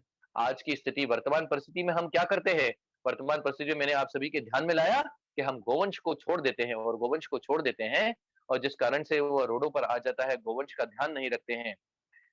आज भैया-बहनों को, शिशुओं को जो जो प्राकृतिक रूप से जो दूध है, जो देसी नस्ल का गाय है जिसमें फॉस्फोलिपिड्स अधिक हैं, ऐसा दूध के सेवन की कमी आ रही है। इसलिए निश्चित रूप से जो अर्ली एम्ब्रियोनिक मोर्टेलिटी है, जो जो प्री मोर्टेलिटी है, वह आजकल हम सभी को शैशवावस्था में देखने को मिलती है कहीं न कहीं। एक नवाचार विश्वविद्यालय ने और किया है कि 3 ऐसे छोटे-छोटे से गौ अभयारण्य के पॉकेट्स, हमारे पास लगभग 1200 एकड़ ज़मीन है, और इस ज़मीन में हम कहीं न कहीं छोटे-छोटे से वैज्ञानिक पद्धति से हम गौमाता का कैसे उपयोग कर सकते हैं, बिना किसी कष्ट को दिए गौमाता के संरक्षण संवर्धन के साथ-साथ। तो ऐसी 2-3 इकाइयाँ, और राज्य सरकार की ओर से भी हमारे यहाँ के जो जॉइंट डायरेक्टर, डिप्टी डायरेक्टर हैं, राज्य सरकार के, आदरणीय वाजपेयी जी द्वय और आदरणीय गौतम जी, इन सब ने और राज्य की शासकीय योजनाओं के तहत हम सभी ने गौशालाओं का उन्नयन का ये बीड़ा उठाया है। विश्वविद्यालय नानाजी देशमुख पशु चिकित्सा विज्ञान विश्वविद्यालय ने भी ऐसी गौशालाओं का हम सभी ने किया है, संरक्षण संवर्धन किया है। यहाँ पर 550 एकड़ जमीन हमारे पास रांझी के पास में है, अमानाला में, और हमारा ऐसा संकल्प है, और यह कार्य अभी हमने सभी ने आधारताल में जो हमारा गौवंश का जो केंद्र है वहाँ शुरू किया है। यदि इनके जननांग अच्छे हैं, ऐसे जो गौवंश है, जो दुग्ध दुग्ध उत्पादन में नहीं है, उनके उनके गोबर से हम ये सारे उत्पाद बना सकते हैं क्या? गोबर के गमले हैं, गोबर के दीपक हैं, और बाकी सारे पंचगव्य की इकाई, और साथ ही साथ इनके जननांगों का उपयोग करते हुए क्या हम इनको सरोगेट मदर की तरह उपयोग कर सकते हैं? क्या इनके गर्भाशय को हम एक इन्क्यूबेटर की तरह उपयोग कर सकते हैं? और इन विट्रो फर्टिलाइजेशन के माध्यम से उत्तराखंड सरकार के साथ मिलकर हमने इन विट्रो फर्टिलाइजेशन, आईवीएफ के माध्यम से, सेक्स सीमेन के माध्यम से, और इनको एक इन्क्यूबेटर की तरह उपयोग कर देसी नस्ल की गायों को मल्टीप्लाई करना, एक प्रकार का चेन रिएक्शन, एक प्रकार का पॉलीमरेज चेन रिएक्शन, जिसे हम आनुवांशिक स्तर पर कहते हैं, जिसमें हम मॉलिक्यूलर स्तर पर कैसे हैं, ऐसे ही गोवंश का लालन पालन कर और उनको पर्याप्त पर्याप्त आहार पोषण देकर उनके गर्भाशय को, उनके यूटेरस को एक बायोलॉजिकल इनक्यूबेटर की तरह उपयोग करके, और हम गौवंश का संरक्षण संवर्धन कर रहे हैं। ऐसा गौवंश जो जो देसी नस्ल का है, ऐसा गौवंश जो जो हम सभी को A2 मिल्क देता है। इस पर भी बहुत सारा विषय ध्यान में आया है, और A1 और A2, मैं A1 की बुराइयां करने की बजाय A2 की सकारात्मकता की बात करूंगा। क्योंकि किसी ने मुझसे प्रश्न किया कि विदेशों में तो सारे ही A1 नस्ल का दूध है, पर निश्चित रूप से मैं इसे विवाद में नहीं जाना चाहूँगा। परंतु कहीं न कहीं विदेशों में जो ओबेसिटी का डीबी, ओवी-ओबी जीन की जो फेनोमेनन है, जो ओबेसिटी, जो जो डायबिटीज़ है, जो कार्डियक एथेरो आर्टेरियोस्क्लेरोसिस है, जो कार्डियक अफेक्शंस है, वो हमारे देश से कहीं-कहीं ज़्यादा है। इसका मतलब जो हमारा देशी गौवंश है, जो देसी नस्ल के जानवर हैं, उनमें ए2 मिल्क है और इस ए2 मिल्क के कारण बहुत सारे जो उदर संबंधी रोग हैं, बहुत सारे जो प्रतिरोध संबंधी जो रोग हैं, उन सब से हमको यह दूध निजात दिलाता है। इसलिए ऐसा गौवंश हमारे बीच आए, ऐसा गौपालन हम सभी करें, तो साहिवाल, गिर, थारपारकर और मालवी, निमारी ऐसी देशी नस्ल की जानवर जो है, उनका हम उन्नयन कर, उनका संरक्षण कर, उनका संवर्धन कर और उनके गर्भाशय को यूट्रस की तरह उपयोग कर और इनको कॉपी करके मल्टीप्लाई 1 वर्ष में 1 गौमाता से क्या हम 10 से 12 एम्ब्रियोज लेकर और उनको अलग-अलग सरोगेट मदर में रखकर क्या हम इसका संरक्षण संवर्धन कर सकते हैं क्या? ऐसा एक विषय वैज्ञानिक पद्धति से हम सभी के ध्यान में आया है। मुझे लगता है यह उत्तम संतति भी हमारे जो जो समाज में चल रही है कि परम जिसे हम कहते हैं सुपर चाइल्ड ऐसा जो माता है, माताएँ, बहनें, भगिनी हैं, उनका अभिमन्यु जैसे पुत्र उनमें आए, ऐसा करके वो परम लेके कर ऐसे बहुत सारी योग क्रियाएँ और स्वर्ण भस्म और विद्या वाचस्पति और बहुत सारे ऐसे प्रयोग हमारे समाज में चल रहे हैं।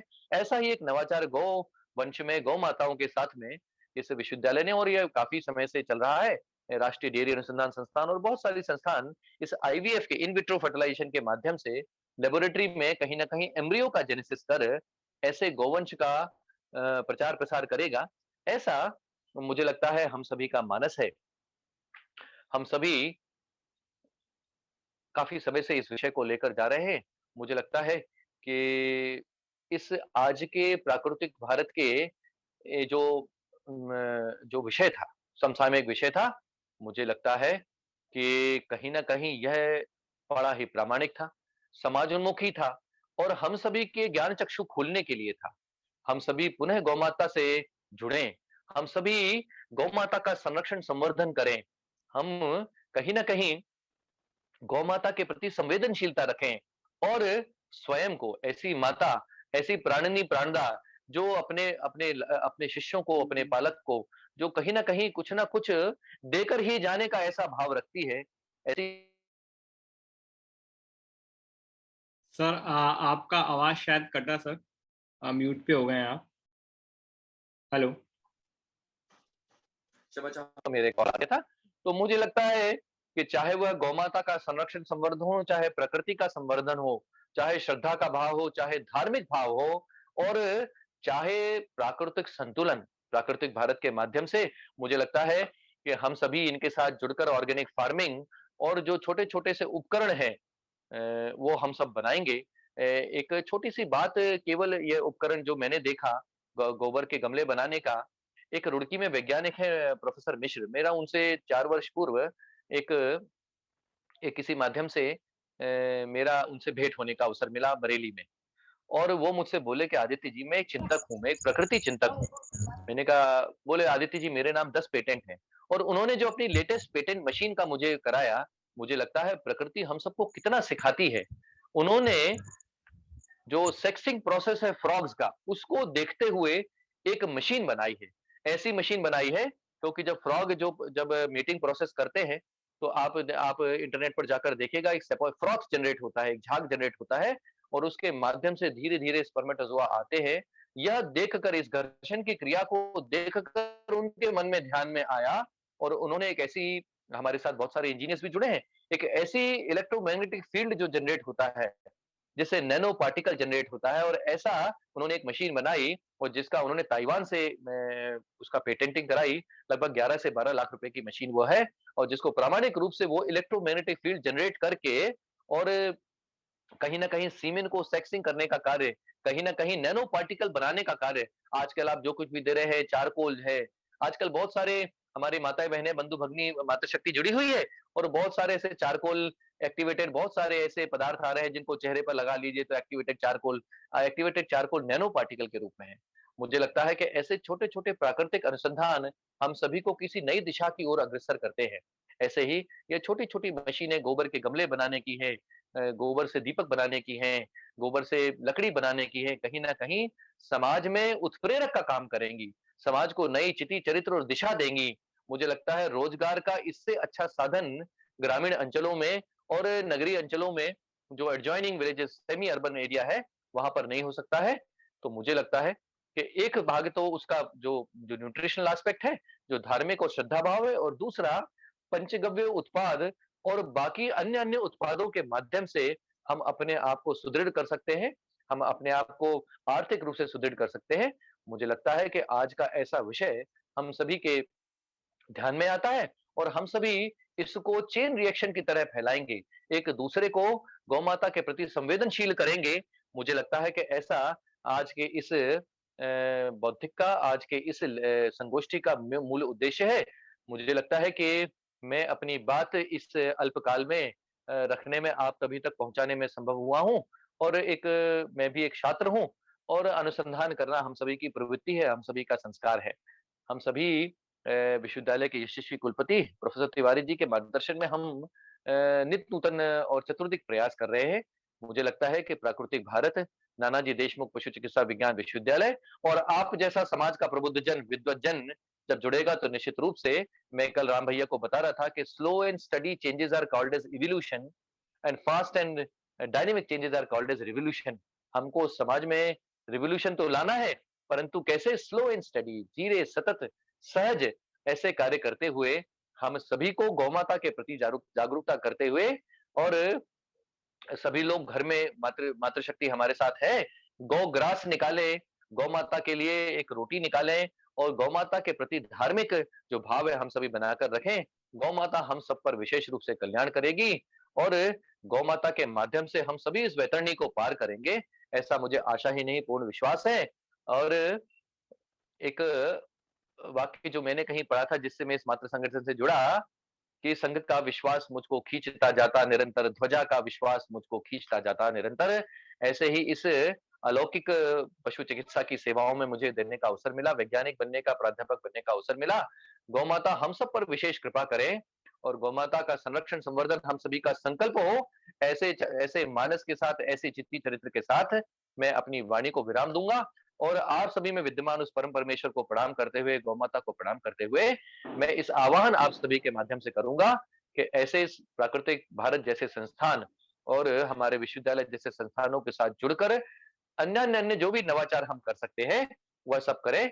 ऐसी मेरी आप सभी से कामना है, ऐसा मेरा आप सभी से निवेदन है। आप सभी परिवार से पूर्णतः स्वस्थ रहें, निरोगी रहें और ऐसे ही चिरदीप्यमान बने रहें।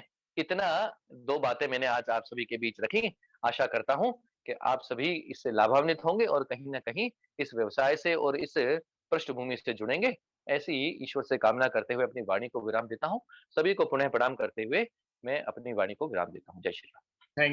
Thank you so much sir, बहुत ही इंफॉर्मेटिव जानकारी थी। सर मैं थोड़ी सी टेस्टिमनी अपनी शेयर करना चाहूंगा। जैसे जैसे जी, आपने शुरुआत की थी, जैसे सर आपने बताया था गोबर के का हवन जो होता है, तो दोस्तों मैं आपको बताना चाहूंगा कि अभी कुछ समय पहले मेरे परिवार में कोरोना सिचुएशन हुआ था, मतलब फैमिली में। तो वहां पे सभी लोगों को कोरोना हुआ फैमिली में। सर ध्यान दीजिएगा इस बात पे। वहां पे हमारे चाचा चाची हैं जो कि थोड़े से एजेड है, जिनको बीपी और डायबिटीज तब था, लेकिन उनको कोरोना नहीं हुआ। बाकी घर में सबको हो गया, यंग को हो गया, सबको हो गया। लेकिन इनको कोरोना क्यों नहीं हुआ सर? क्योंकि इन लोग डेली हवन करते थे सर। डेली हवन का यहाँ पे इन लोग यूज करते थे, और इनको बिल्कुल। बीपी और डायबिटीज होने के बावजूद भी कोरोना इनको टच नहीं कर पाया। सो ये एक बहुत ही इम्पोर्टेंट बात आपने जो बताई, कि गोबर से हवन जो होता है बहुत ही अच्छा होता है। सेकेंड थिंग सर, जैसे आपने बताया कि गोबर की जो प्रोडक्ट है, तो काफी सारे लोग यहाँ पे जो जुड़े हुए हैं, तो दोस्तों मैं आपको बताना चाहूंगा कि गोबर से दिए और गमले और लकड़ी, जैसे सर ने बताया था, ये काफी अच्छे दामों में मार्केट में जाती है, जिससे आप एक काफी अच्छी आमदनी जनरेट कर सकते हैं। मैं आपको बताना चाहूंगा, जैसे सर हमारे यहाँ से भी मशीनें गई हैं बैतूल में, भोपाल में, जहाँ पे बैतूल में जो एक गौशाला है, वो 2500 रुपए में 3 क्विंटल गोबर की लकड़ी प्रोवाइड करती है शमशान में। जो कि नॉर्मल अगर देखा जाए एक शव को जलाने में जो रहता है, वो करीब 5 टन लकड़ी, 5 क्विंटल लकड़ी लगती है आपकी नॉर्मल, जो 5000 में आती है, ये 2500 में प्रोवाइड कर रहे हैं, जिससे अप्रोक्सीमेटली 2 पेड़ों का बचत यहाँ पे हो जाता है। मतलब एक शव को जलाने में 2 पेड़ लग जाते हैं, जो कि आज कहीं ना कहीं वो बचा भी रहे हैं और कहीं ना कहीं वहां से आमदनी भी जनरेट कर रहे हैं। सेकेंड थिंग, प्रामाणिक। हमने बताया कि गोबर के जो गमले हैं, वो चीज भी आज अगर हम देखें, गोबर के गमले सर, आपको मैं बताऊं कि हमारे पास से जो लोग मशीन लिए वो गमले 10 रुपए से लेके 50 रुपए तक वो सेल आउट कर रहे हैं सर। तो जिससे एक अच्छी खासी उन्हें आमदनी हो रही है। दूसरी बात, गोबर अपने आप में खाद का काम करता है, तो जो पौधा लगा है वो एनीवेज काफी अच्छा होता है। और सर दूसरी चीज आप ज्यादा अच्छा बता पाएंगे, गोबर में पानी रिटेंशन काफी ज्यादा होता है, वाटर रिटेंशन कैपेसिटी गोबर की काफी जी ज्यादा होती है। सो जी नॉर्मल गमलों में जो पानी अपन डालते हैं या गोबर के गमलों में हम डालते हैं, उसमें कहीं कम पानी में वो काफी अच्छे पौधे उत्पन्न कर रहे हैं। और जैसा सर ने बताया दिए, तो मैं आपको बता दूं काफी लोग यहाँ पे यूपी से भी जुड़े हुए हैं और आज हमारे नर्मदा क्षेत्र से काफी लोग यहाँ जुड़े हुए हैं। तो जिस तरह से सर ने बताया, हमने एक रेवा दीपदान कैंपेन किया हुआ था जहाँ पे हमने लोगों को मोटिवेट किया कि आप गोबर के दियों का इस्तेमाल करें। तो वहां पे भी सर मैं आपको बताना चाहूंगा कि हमसे कई लोगों ने दिए लिए, हमने तो ऑब्वियसली फ्री में वहां पे दिए थे। एक दिए को सर उन्होंने सुंदर से डिजाइन किया, पेंट किया, और एक एक दिया सर 10-10 रुपए तक उन्होंने सेल किया है वहां पे। तो एक प्रकार से काफी अच्छा इनोवेशन, और हमारा उद्देश्य था कि हम गौ माता को अपनी नर्मदा माँ से मिलाएं, और वो काफी तक कारगर हुआ। तो ये बात मैं सर इसलिए शेयर करना चाह रहा हूँ क्योंकि काफी सारे लोग यहाँ पे जुड़े हुए हैं जो ये सोचते हैं, यार हम गोबर का उत्पाद तो बना लेंगे बट उसका हम बिजनेस कैसे करेंगे। तो ऐसा नहीं है, आप यकीन मानिए, डिमांड दुनिया में है। और ये किसी बुजुर्ग ने हमारे यहाँ कहा था, दुनिया में तो पैसा वैसे भी बह रहा है, आपको पकड़ने की कला आनी चाहिए। और जैसा सर ने बोला, अगर आप गौमाता की सेवा कर रहे हैं, यदि आप साक्षात भगवान की सेवा कर रहे हैं, तो मेरे को नहीं लगता कि पैसों का कहीं इश्यू होगा, वो अपने आप आपसे जुड़ता जाएगा। बिल्कुल राम भैया, इतना पैसा है इस क्षेत्रों में। हमारे कुछ डॉक्टर्स हैं, कभी आपको लगेगा मौका तो मैं जबलपुर आएंगे आपके लोग ना, तो मैं जी आपको कुछ आधुनिक प्लांट्स बताऊंगा। ऐसे डॉक्टर्स हैं कुछ जो घर से निकलते हैं और 50-50 60-60 गौ माता इतनी इतना इतना धन धान्य से संपन्न करती है एक दिवस में। और 4 घंटे में 50,000 रुपए ये गौ माता ही दे सकती है बिना किसी लागत के। जी तो सर। मुझे लगता है कि जैसे डॉक्टर अग्रवाल और बहुत सारे ऐसे चिकित्सक हमारे साथ हैं जो कहीं न कहीं देशी नस्ल की गौवंश को करते हैं। और दूसरा आपने जो बैतूल में बताया, और मैं गर्व से कहना चाहूँगा वह प्रकल्प भी हमारा ही प्रकल्प है, भारत भारती नाम से वह प्रकल्प है। आदरणीय मोहन नागर जी हैं और जो लकड़ी बनाने का कार्य कर रहे हैं, मुझे लगता है हम सभी के लिए आदर्श के रूप में ऐसा है। जबलपुर नगर निगम ने भी राम भैया इसको प्रयास किया था, और जी स्वाति दीदी वहां पर थी और उन्होंने ऐसा प्रयास किया था कि जबलपुर को भी ऐसी लकड़ी और ऐसा मिले। मुझे लगता है प्राकृतिक भारत के माध्यम से, आप सभी प्रबुद्ध श्रोताओं के माध्यम से इस ओर प्रयास हो, ऐसा मेरा आग्रह है। जी सर, बहुत ही जल्द। मैं सर अनुरोध करना चाहूंगा, हमारे साथ जितने लोग जुड़े हैं, अगर आपको सर से किसी भी तरह का कोई क्वेश्चन है तो आप बिल्कुल कर सकते हैं। Anyone want to have any question with sir? जी हाँ, मैं पूछना चाहता हूँ। हाँ सर, विशाल सर बताएं सर। जी जी प्लीज बताइए। नमस्कार सर। नमस्कार जी, सादर प्रणाम। सर मैं खरकड़ा गांव से हूँ, तहसील महम, जिला रोहतक। जी और वाह। यहाँ पे मैंने 4 महीने पहले मतलब ये केचुआ खाद स्टार्ट किया है। जी और अभी मैं अगला चाहता हूँ कि मतलब 1-2 गायें मतलब रखना मैं स्टार्ट करूँ। बहुत तो आनंद। मैंने मतलब मेरा पिछला कोई एक्सपीरियंस रहा नहीं है, मतलब मैं जी वैसे मर्चेंट नेवी में पिछला एक्सपीरियंस है मेरा। तो जी जी खेती में गऊ उसमें कोई वो नहीं है। तो अभी जैसे मेरे मन में ये आता है कि मतलब मैं जो गांव में सुन्नी गायें हैं उनको मैं अगर लेके आऊं और यहाँ पे उनके लिए चारा डालूं, स्टार्ट करूं, या जी तो जी सर जी उसमें बताएं, जी थोड़ा सा पूछिए। डाउट है। या फिर मतलब वो वहां पे हैं जो जहाँ पे हैं, वो तो अपना खा लेती हैं, मतलब घूम के भी खा ही लेती हैं, है ना। एक वो जी जैसे मैं अपने लिए कर रहा हूँ कि उनके लिए कर रहा हूँ, उसमें थोड़ा सा मतलब एक डाउट सा है। जी जी जी। देखिए भैया, मैं चूंकि रोहतक रहा हूँ, मैं रोहतक जाता रहता हूँ, करनाल रहा, हिसार रहा, कैथल, रेवाड़ी, पूरा मेरा वो घुमा हुआ क्षेत्र है। और निश्चित रूप से हरियाणा और पंजाब में गौ माता का विशेष प्रकार का आशीर्वाद है। स्पेशली हरियाणा में इसलिए है कि हरियाणा का गौवंश जो है वो बहुत विदेशी नस्ल का जानवर नहीं है। जैसा भैया बता रहे थे कि देशी नस्ल के जानवर हैं। भैया पहले तो हमको प्राथमिकताएं तय करनी होंगी कि हमारी व्हाट आर आर प्रायोरिटीज। यदि हमारी प्रायोरिटीज है, मैं तो आपको यह आग्रह करूंगा कि एक अच्छे, यदि आपको गौमाता की सेवा ही करनी है तो 2 प्रकार से आप कर सकते हैं। या तो 5 गाय गौमाता से लेकर आप कार्य शुरू करें।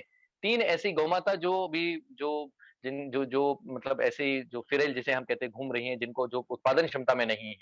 और 2 गौमाता ऐसी जो दुग्ध उत्पादक जो देसी नस्ल की हों। तो आपको क्या है कि मुझे लगता है सब प्रकार से सहयोग मिल सकता है। देशी गौमाता से दूध भी मिल सकता है और उसका सेवन भी कर सकते हैं आप, उससे पंचगव्य इकाई और जो घर में जो जिसे हम जो नॉर्मल पंचगव्य कहते हैं, दूध, दही, घी, गोबर गोबर अर्क और दही, केला मिलाकर जो हम गुड़ बनाकर करते हैं। और दूसरा जो सेवा भाव है आपका, ऐसे देखिए मैंने आपको बताया कि रुदन करता हूँ मैं जब रात्रि निकलता हूँ भैया, तो जब मैं प्रवास पे निकलता हूँ तो हज़ारों गोवंश रोड पर डला हुआ है जिस पर से ट्रक निकल गए हैं।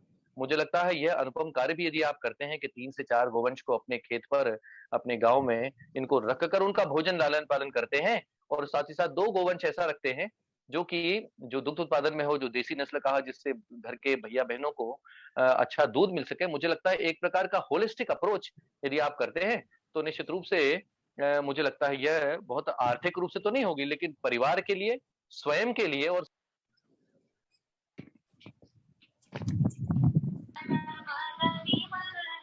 ओके। हम सभी के लिए अनुकरणीय होगा और प्रामाणिक होगा। जी, तो मेरे ख्याल से विशाल सर आपको आंसर मिल गया। सर नीता मैम है सर, माउंट आबू से कनेक्टेड है। नीता मैम प्लीज अपना जी। क्वेश्चन। आज आपको सुनकर के बहुत आनंद आया आपको और बहुत काफी नॉलेज मिली है।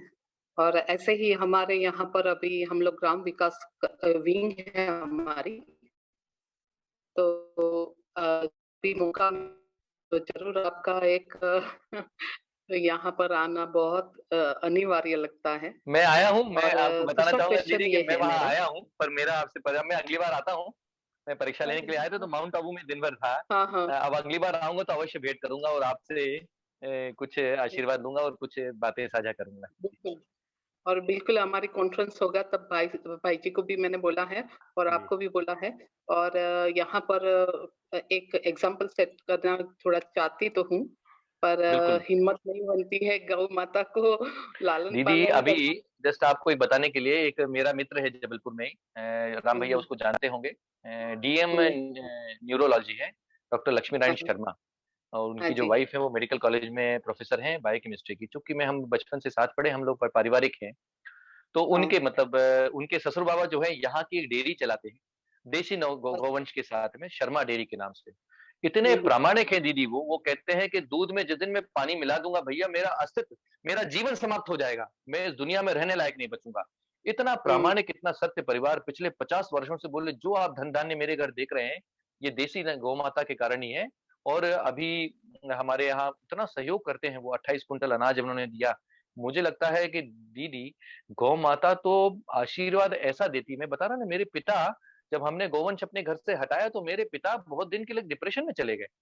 ऐसा रात को उठकर बातें करना, ऐसा गौ माता का सानिध्य, ऐसा स्पर्श, मुझे लगता है दीदी बिल्कुल इसमें अवश्य आना चाहिए।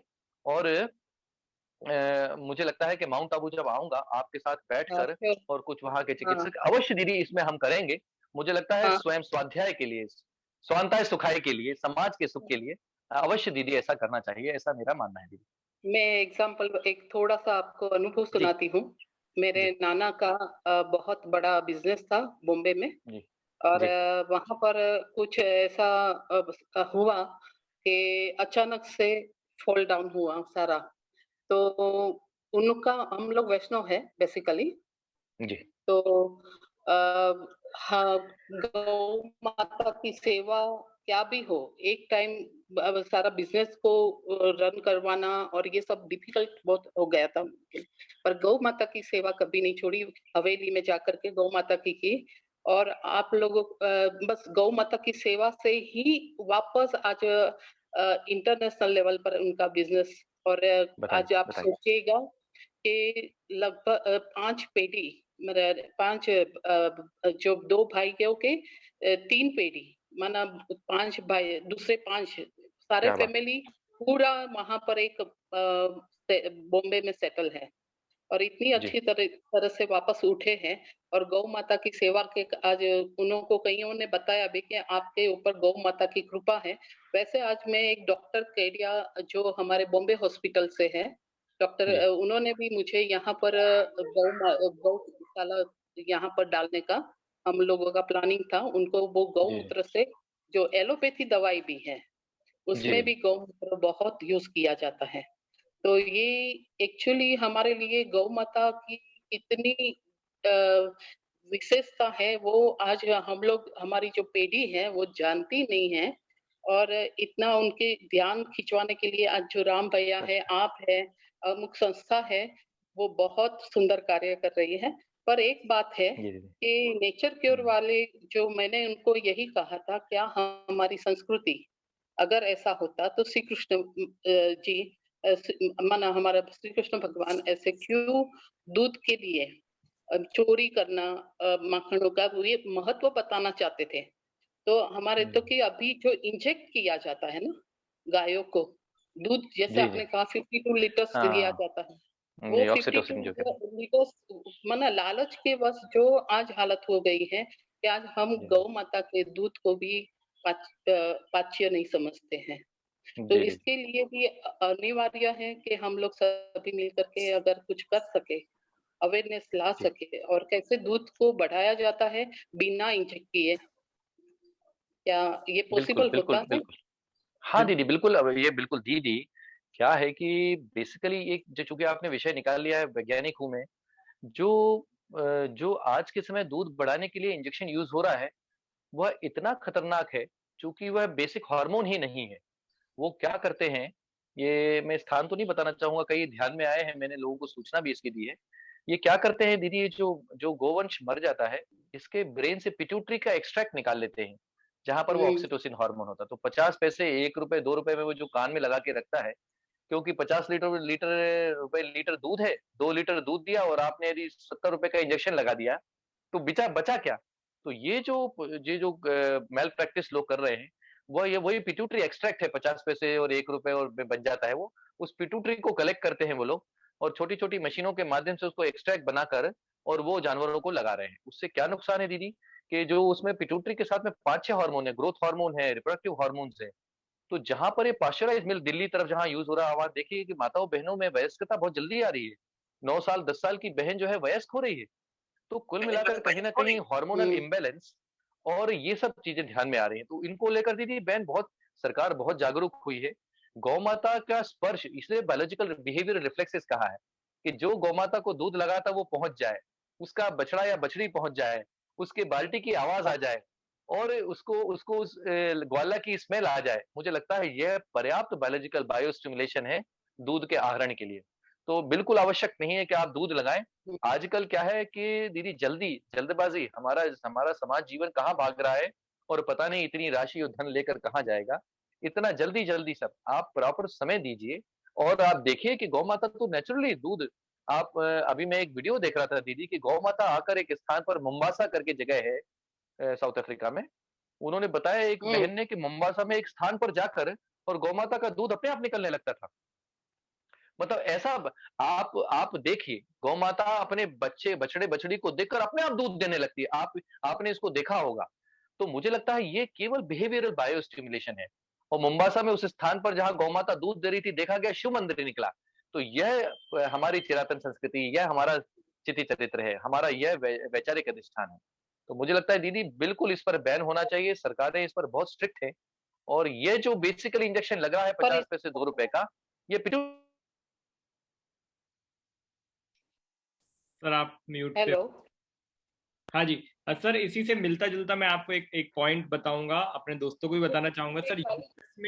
यूएस में सर अभी क्या हो रहा है, यूएस में पीपल गिविंग $200 1 घंटे गाय के साथ स्पेंड करने के लिए, जहाँ पे उन्हें गाय को गले लगाने का मौका मिलता है, और गाय को गले लगा के जो उन्हें अपनापन लगता है उससे उनकी कई बीमारियां ठीक हो रही हैं। तो एक प्रकार से थेरेपी चालू की है, जहाँ पे हम अभी इंडिया में गौ माता को पूछ नहीं रहे, वहां पे $200 1 घंटे का वो ले। $200 मतलब अप्रोक्सीमेटली आप मान के चलिए 10,000 14 आप मिनिमम। तो ये यूएस में भी ऐसा चल रहा है। और सर मैम से मिलता जुलता, इसके लिए सॉरी मैम दीदी कुछ कह रही थी सर। एक मैम से ही मिलता जुलता क्वेश्चन आया है सर्वेश चड्डा जी का, क्योंकि सर अभी क्या होता है, जैसे मैम का क्वेश्चन था कि वो गौ माता को रखना चाहते हैं लेकिन एक मन में डर रहता है। तो लोगों का ये है सर क्वेश्चन बेसिकली कि अगर हम गौवंश रखते भी हैं तो हमारे कैसा सपोर्ट मिल सकता है गवर्नमेंट की तरफ से, या फिर जैसे अभी वेटनरी है मेडिकल से रिलेटेड, तो ये डर बना रहता है कि इन्हें लगता है कि सपोर्ट नहीं मिलेगा सर, तो उस पे सिर्फ बताइए कि गवर्नमेंट लेवल पे मतलब क्या रहता है सर चीजें? राम भैया, सरकार इतनी संवेदनशील हो गई है, आप बिल्कुल आप देसी आप गिर जानवर रखें, साहिवाल रखें, थारपारकर रखें, ऐसा रखें जो बच्चों को घर में भैया-बहनों को दूध भी दे सके और ऐसा दूध जो है फॉस्फोलिपिड्स का रिच हो। आप बिल्कुल अवश्य रखें। एक बात मैं आप सभी को बताना चाहूँगा कि ईश्वर ने ऐसी ऐसी विधा इस माता को दी है, स्पेशली जो इंडिजिनस एनिमल्स है, देसी नस्ल के हैं, कि ये देर से बीमार होते हैं, ये जल्दी बीमार नहीं होते। छोटी-मोटी बीमारियां तो ये ऐसे ही गौ माता अपने ठीक कर लेती है अपने आप को, अपने सलाइवा से, अपने औषधि गुण से, भोजन से। और इसलिए इसलिए बिल्कुल निश्चिंत रहे आप। भोजन पदार्थ भी ठीक है और आजकल 1962 1962 नाम की एक सेवा सरकार ने शुरू की है। आप गांव-गांव तक डॉक्टर्स आपके घर पहुंचेंगे। ऐसी व्यवस्था सरकार ने कर रखी। 1962 कॉल कीजिए, चिकित्सक आपके घर आएगा और संबंधित को देगा, पहला। दूसरा, बहुत सारी ऐसी योजनाएँ आई हैं जिसमें सब्सिडी गवर्नमेंट आपको दे रही है। तो मुझे लगता है कि आदरणीय वाजपेयी जी जो डिप्टी डायरेक्टर हैं राम भैया, उनके माध्यम से ऐसी बहुत सारी योजनाएँ ऐसी हैं जिसमें 50% 60% और टैगिंग और इंश्योरेंस फ्री, ऐसे बहुत सारे कार्य राज्य सरकारें कर रही हैं। तो आप करें। देखिए, जब तक नदी में कूदते नहीं है, उसकी गहराई का माप हम नहीं कर सकते। नर्मदा जी कितनी गहरी है, ये हम सुन-सुन कर ही इसका आभास करते हैं कि कहीं 400 फुट है, कहीं 300 फुट है। जब कूदते हैं तब उसका आभास करते हैं। ऐसा बिल्कुल नहीं, देसी नस्ल के जानवर में प्रतिरोध क्षमता अलग प्रकार की है। बहुत जल्दी बीमार नहीं होते हैं और बहुत चिकित्सकीय सुविधा उनको बहुत नहीं चाहिए। प्रसव के दौरान, गर्भावस्था के दौरान ज़रूर उनको थोड़ी-सी आवश्यकता लगती है और मुझे लगता है कि आप उसको देखें। हम मनुष्यों में भी जब रिप्रोडक्शन है और इसके लेकर जो प्रेगनेंसी है, जो जी, अब फिजियोलॉजिकल थी उसको हमने पैथोलॉजिकल बना लिया है। पहले हम वहाँ भेड़ाघाट के गाँव के पास से एक परिवार जिसमें प्रेग्नेंट लेडी होती थी, राम भैया, और वो सारा गठरी बाँध के अपना भोजन गुड़-वुड़ लेके मेडिकल कॉलेज आती थी। नॉर्मल 2 डिलीवरी होती, बच्चा होता था और तीसरे दिन वो जो लाई थी वो बच्चे को लेकर बाँध के पोटली वापस अपने बस में बैठ के घर चली जाती थी। जी, आज हमने इसको दवाइयों के कारण और पद्धतियों के कारण, भोज्य पदार्थ के कारण इसको हमने पैथोलॉजिकल कॉम्प्लिकेटेड बना दिया है। मुझे लगता है आज भी यदि हम प्राकृतिक रूप से गौमाता का करें, हरा चारा, सूखा चारा और सब प्रकार का भोज्य पदार्थ यदि देते हैं, बहुत दवाइयाँ और बहुत इसमें नहीं देते, तो निश्चित रूप से आपको जो आनंद की अनुभूति होती है, वह आप तभी कर सकते हैं जब आपको बेटा या बेटी हो। जब बेटी घर में होती है, उसका सुख आप वही कर सकता है फ़ील जिसको हुई है बेटी। तो मुझे बिल्कुल। लगता है कि आप अवश्य रखें। कपूर जी से मेरा आग्रह है कि 1962 और बहुत सारी ऐसी सेवाएँ हैं, गवर्नमेंट स्कीम्स हैं, जिनके माध्यम से आपको सब्सिडी मिलेगी, पर उसमें एक विशेष नंबर है कि इतने नंबर तक आपको लेना है, ऐसा इंश्योरेंस है गवर्नमेंट का। वो प्रोटोकॉल के तहत आप अवश्य रूप से जा सकते हैं। तो ये बहुत ही अच्छी इन्फॉर्मेशन सर ने दी। मैं चाहूंगा सभी लोग ये नंबर नोट कर लें। सर्वेश चड्डा जी, आपके क्वेश्चन का आंसर, और रीता मैम आपका भी। और सर लास्ट क्वेश्चन में लेना चाहूंगा रेडमी जी, मैम। जी, जी। आप पूछिए। रेडमी नाम लिखा आ रहा है मैम, लेकिन आपका नाम नहीं लिखा है। मैम बोलिए। जी नमस्ते। जी, प्रणाम। मैं तुलसी नासिक से हूँ। सादर जी, प्रणाम। प्रणाम करता हूँ। राम सर को भी बहुत बड़ा थैंक्स, क्योंकि उन्होंने मेरी बहुत अच्छी हेल्प की थी बीच में। जी, यहाँ पे मंदिर में एक गाय है, गिर गाय है, जी, छोटी बछड़ी है। तो जी, काफी लोग चारा वारा लेके आते हैं, सेवा भी होती है काफी। तो जी, जो गोधन मीन्स आता था गाय का, तो वो काफी बेस्ट होता था। तो जी, मैंने राम भैया से बात करके उनसे मशीन मंगवा ली थी दिया मेकिंग की। और जी, यहाँ पे हमने दीप बना के मंदिर में सेवा भी की। तो काफी अच्छा, मतलब नाम और शोहरत तो मिली है। लेकिन जी, समस्या ये है कि जो गाय मंदिर में है, तो जी, जो हमारे दूध वाले भैया है, उनका कहना है कि गाय को बासी चारा आ रहा है, और बासी चारा आने के कारण गाय को आगे चल के प्रॉब्लम हो सकती है, उसका पेट फूल के वो मर सकती है। और बीच में पहले भी एक गाय थी, देसी ही थी, बट वो भी मर गई थी। वो क्यों मरी, कैसे मरी, वो तो नहीं पता। बट अभी जो है उसको काफी स्वस्थ रखना चाहते हैं, तो उसके लिए आप कुछ बताइए। दीदी, दीदी क्या है कि कई बार हम लोग अति उत्साह में, कई बार हम लोग वैज्ञानिक पद्धति, विज्ञान को न जानते हुए कार्य करते हैं और उसमें यदि आप हरा चारा, यूजुअली क्या करते हैं हम, 60 6 भाग हरा चारा और 4 भाग सूखा चारा, ऐसा मिलाकर हम गोवंश को देते हैं।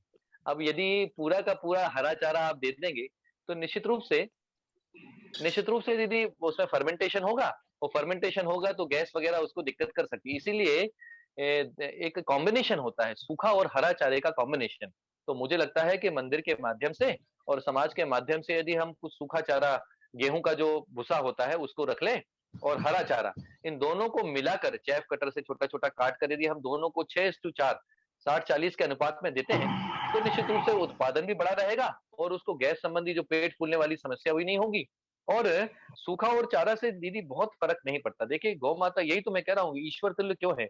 गौ माता को सूखा और हरा चारा, तो सूखा चारा तो हम भूसे के रूप में देते ही हैं।